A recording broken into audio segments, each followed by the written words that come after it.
Ассаламу алейкум рахматуллахи ва баракатух. Құрметті мұсылман бауырлар. Қазіргі интернеттегі қызу талқыланып жатқан Ринат Заитовтың намазхандарға қатысты айтқан сөзіне Қазақстанның азаматы ретінде мен де өз ойымды айтқым келеді. Әлбетте мен ол кісіден не ақталуын, не кешірім сұрауын талап еткім келіп отқан жоқ. Өйткені бәріміз білеміз, арасында да Ринат бауырымыз әйтеуір шамасы жеткенше халыққа жаны ашып, көп адамдардың қозғай алмаған, көтере алмаған тақырыптарын көтеріп жүрген жігіттердің бірі. Алла разы болсын. Екіншіден, сүрінбейтін тұяқ жоқ, жаңылмайтын жақ жоқ дейді қазақ. Әлбетте енді қателескені анық қой. Өйткені мен бұл сөзін қайта-қайта тыңдап шықтым. Қазақстандағы алаяқтықтың 80%-ін жасайтындар намаз оқитындар деп айтқан. Бұл дұрыс статистика емес. Ешкім бұлай есептеп бере алмайды оны. Екінші қателік көбіміз байқамаған, онсыз да 300-ге бөлініп қтт деп басы сыйыспай жүрген қазақты намазхан, бейнамаз деп екіге бөліп қырылыстырғанда не пайда таптық? Кімге пайда бұл? Жау дұшпандарымыздан басқа. Жоғарыда ел басқарып отқан ағалар, бауырлар, қазақты осылай екіге бөліп қырылыстырғанда сіздерге пайда бар ма? Өздеріңізге қосымша жұмыс тауып алғаннан басқа дым емес бұл. Әлбетте мына Ринат бауырымыздан біз ол ақталуын талап етпейміз. Өйткені не дейді? Адам бір қателескен кезде, ол ақталам десе, ол тағы да қателеседі деген. Және бұл намазхандарға расында да бір ескерту болды. Ұстаздарымыз қанша жерде айтатын еді: ей, намаз оқитындар, сен сақал қойғаннан кейін, тақия кигеннен кейін, ісің осыған лайық болсын. Ісің сөзіңе лайық болсын. Өзің бір басқа, ісің бір басқа, сөзің бір басқа болмай. Өйткені бір адам темекі шексе намаз оқитын, намазхандар темекі шегеді деп айтады. Бір адам ұрлық жасаса намаз оқитын, намазхандар ұрлық жасады деп айтады. Бұл сөзде бекерден бекер қозғалып тұрған жоқ шығар. Жел тұрмаса шөптің басы қозғалмайды дейді ғой. Осы намаз оқитын адамдар, бұл тек мұсылмандық жай намаздың үстінде, мешіттің ішінде емес. Бұл сенің әрбір жүрген жеріңнің бәрінде сен мұсылмандық ұстануың керек. Сол намаз оқитын адамға сенің мінезің лайық, сай болу керек еді ғой. Бұл сөзде бекерден бекер шыққан жоқ шығар, Құдай біледі. Бұл бізге үлкен ескерту болды. Бірақ менің негізгі қозғағым келген тақырып мынау еді.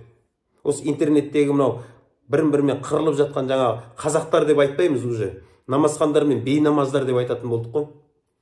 Солардың бірінші тарапы жаңағы намаз оқитын жақтары.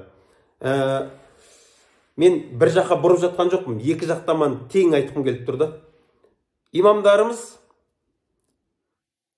Ринатқа ескерту жасап жатыр. Әй, халықтан кешірім сұра, намазхандардан кешірім сұра деп. Сөйтсе мына екінші тарап жазып жатыр. Сендер кімсіңдер? Ринатқа кешірім сұрататын. Не үшін ол кешірім сұрау керек? Өздерің сұраңдар керек болса. Ол Ринат кешірім сұрамайды. Ол елге жаны ашитын, халыққа шын жаны ашитын адам ол деп. Дұрыс? Бізде айтайық. Ринат халыққа жаны ашитын адам.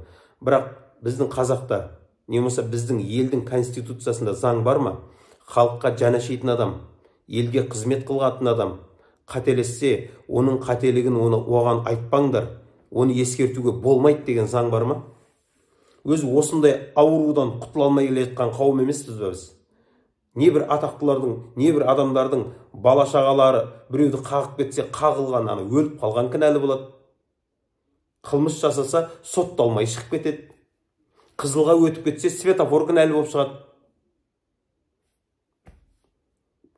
Осындай аурудан онсыз да құтыла алмай келе жатқан жоқпыз. Ертең енді Ринат бауырымыз Алматыда Қызылға, Бағдаршамға өтіп кетсе, біреуіміз айтамыз ба? Бұған штраф салмаңдар, бұл елге жаны ашып жүрген адам ғой деп айтамыз ба? Бұл да тура сондай нәрсе ғой. Сын түзелмей, мін түзелмейді дейді. Қателік жасады ма, қолмен жасағанды мойынмен көтеру керек еркек адам. Қателік айтылу керек, және ол оны көтеру керек. Бұл біріншісі. Екіншісі айтқым келгені. Осы не үшін намазхандар деп сөйлейміз? Мысалы, біреу сұрақ қояды. Намаз оқитындарға темекі шегуге бола ма дейді. Жарайды. Намаз оқитындарға. Сонда намаз оқымайтындар сіздер өздеріңізді вообще өз мұсылманбыз деп санайсыздар ма?